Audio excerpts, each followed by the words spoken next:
ದೇವರ ಪರಿಶುದ್ಧ ನಾಮಕ್ಕೆ ಕೋಟಿ ಸ್ತೋತ್ರವಾಗಲಿ. ಪ್ರೀತಿಯ ದೇವಜನರೇ, ವಿಶ್ವಾಸಿಗಳೇ, ನಿಮ್ಮ ಪ್ರತಿಯೊಬ್ಬೊಬ್ಬರನ್ನ ಕರ್ತನಾದ ಕ್ರಿಸ್ತ ಯೇಸುವಿನ ನಾಮದಲ್ಲಿ ನಾನು ನಿಮಗೆ ಶುಭಾಶಯನ ಕೋರ್ತಾ ಇದ್ದೀನಿ. ಪ್ರಿಯರಾದವರೇ, ಈ ಒಂದು ದಿನಮಾನದಲ್ಲಿ ದೇವರು ಮಾಡಿದಂಥ ಪ್ರತಿಯೊಂದು ಕಾರ್ಯಗಳನ್ನು ಕುರಿತು ನಾವು ಧ್ಯಾನ ಮಾಡ್ತಾ ಬರ್ತಾ ಇದ್ದೀವಿ. ನಮ್ಮ ಕರ್ತನಾದ ಕ್ರಿಸ್ತ ಯೇಸುವಿಗೆ ನಮಗೆ ಆತನು ಒದಗಿಸುವಂತ ಪ್ರತಿಯೊಂದು ಕಾರ್ಯಗಳು ವಾಕ್ಯದ ರೂಪದಲ್ಲಿ ಒದಗಿಸುವಂತ ಕರ್ತನಾಗಿದ್ದಾನೆ. ಮೊದಲನೇದಾಗಿ ಮನುಷ್ಯನಿಗೆ ದೇವರು ಶಾಂತಿ ಸಮಾಧಾನ ಅವರ ಜೀವಿತದಲ್ಲಿ ಆಳ್ವಿಕೆ ಮಾಡಬೇಕೆಂಬುದಾಗಿ ದೇವರ ವಾಕ್ಯದಲ್ಲಿ ಹೇಳಲ್ಪಟ್ಟಿದೆ. ಅದಕ್ಕಾಗಿ ಪ್ರೀತಿಯ ದೇವರ ಮಕ್ಕಳೇ, 2 ಥೆಸಲೋನಿಕರಿಗೆ ಬರೆದ ಪತ್ರಿಕೆ 3ನೇ ಅಧ್ಯಾಯ 16ನೇ ವಾಕ್ಯ ಹೀಗೆ ಹೇಳುತ್ತದೆ: ಶಾಂತಿದಾಯಕನಾದ ಕರ್ತನು ತಾನೇ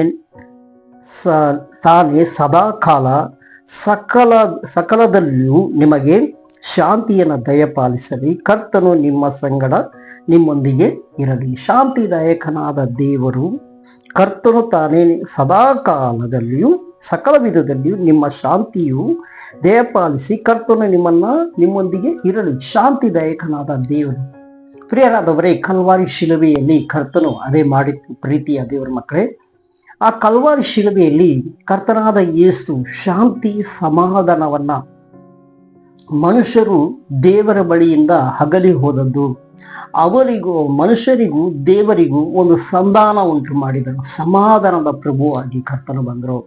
ಅದಕ್ಕಾಗಿ ನಾವು ವಾಕ್ಯದಲ್ಲಿ ನೋಡ್ತೀವಿ, ಆತನ ಸಮಾಧಾನದ ಪ್ರಭು, ಶಾಂತಿಯನ್ನು ಒದಗಿಸಿಕೊಡುವಂತ ದೇವರಾಗಿದ್ದಾನೆ. ಈ ದಿನಮಾನದಲ್ಲಿ ಯಾಕೆ ನಾವು ನೋಡ್ತೀವಿ, ನಿಮ್ಮನ್ನ ಯಾಕೆ ಆ ಗುಡ್ ಫ್ರೈಡೆಗೆ ಈ ಒಂದು ವಾಕ್ಯದಿಂದ ಪ್ರೋತ್ಸಾಹ ಮಾಡ್ತೀವಿ ಅಂದ್ರೆ, ಆ ದಿನದಲ್ಲಿ ನೀವು ತಿಳಿದುಕೊಳ್ಳಬೇಕಾದ ಬಹಳವಾದ ಕಾರ್ಯಗಳನ್ನ ಈ ಒಂದು ವಾಕ್ಯಗಳೆಲ್ಲವೂ ನೀವು ಕೇಳುವುದಕ್ಕೂ, ಇದನ್ನ ದೇವರ ವಾಕ್ಯವನ್ನು ಅರ್ಥ ಮಾಡಿಕೊಳ್ಳುವುದಕ್ಕೂ, ಕರ್ತನಾದ ಯೇಸು ಯಾತಕ್ಕೆ ಕಲ್ವಾರಿ ಶಿಲುಬೆಯಲ್ಲಿ ನಮಗಾಗಿ ಅಷ್ಟು ಬಾಧೆಯನ್ನು ಅನುಭವಿಸಿದನು ಎಂಬುದಾಗಿ ಈ ಒಂದು ವಾಕ್ಯಗಳೆಲ್ಲ ಹೇಳಲ್ಪಡ್ತದೆ. ಪ್ರಿಯರಾದವರೇ, ಹಂಗಾಗಿ 1 ಥೆಸಲೋನಿಕರಿಗೆ ಬರೆದ ಪತ್ರಿಕೆ ಕೂಡ ಹೀಗೆ ಹೇಳುತ್ತೆ. 1 ಥೆಸಲೋನಿಕರಿಗೆ ಬರೆದ ಪತ್ರಿಕೆ ಅದರಲ್ಲಿ 5ನೇ ಅಧ್ಯಾಯ 23ನೇ ವಾಕ್ಯ ಕೂಡ ಹೀಗೆ ಹೇಳ್ತದೆ: ಶಾಂತಿದಾಯಕನಾದ ತಾನೇ ನಿಮ್ಮನ್ನ ಪರಿಪೂರ್ಣವಾಗಿ ಪವಿತ್ರ ಮಾಡಲಿ. ಅಲ್ಲಿ ಹೇಳ್ತದೆ, ಶಾಂತಿದಾಯಕನಾದ ದೇವರು ತಾನೇ ನಿಮ್ಮನ್ನ ಪವಿತ್ರ ಮಾಡಲಿ.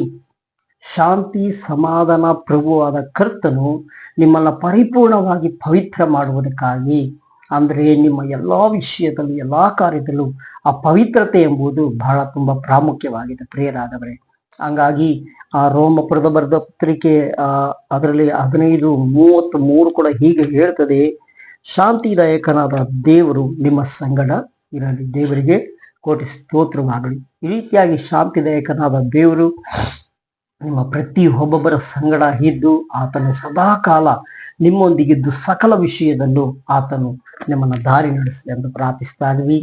ಆ ಶಾಂತಿದಾಯಕನಾದ ದೇವರು ಕಲ್ವಾರಿ ಶಿಲುಬೆಯಲ್ಲಿ ತಾನೇ ಮಾಡಿದಂಥ ಎಲ್ಲ ಮಹತ್ ಕಾರ್ಯಗಳು, ಮಹಿಮೆಯಾದ ಕಾರ್ಯಗಳು, ದೇವರನ್ನ ಬಿಟ್ಟು ಅಗಲಿ ಹೋದಂಥ ಮನುಷ್ಯರನ್ನ ಮತ್ತೆ ದೇವರೊಂದಿಗೆ ಆತನು ಸೇರಿಸುವುದಕ್ಕೆ ಶಾಂತಿಯಾಗಿ ಆತನ ಸಮಾಧಾನದಿಂದಲೂ ಆ ಕಲ್ವಾರಿ ಶಿಲುಬೆಯಲ್ಲಿ ನಿಮಗಾಗಿ ಎಲ್ಲವನ್ನ ತ್ಯಾಗ ಮಾಡಿದನು.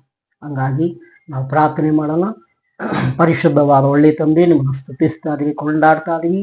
ಈ ಸಮಯದಲ್ಲಿ ಶಾಂತಿದಾಯಕನಾದ ದೇವರು ಸ್ವಾಮಿ, ಇವರ ಪ್ರತಿಯೊಬ್ಬೊಬ್ಬರನ್ನ ದೇವರೇ ಪರಿಪೂರ್ಣತೆ, ಸಮಾಧಾನ, ಶಾಂತಿ, ಕರ್ತನೆ ಎಲ್ಲ ಸಮಾಧಾನವನ್ನು ಅನುಗ್ರಹಿಸಿ ಆಶೀರ್ವಾದ ಮಾಡಿ ದಾರಿ ನಡೆಸು.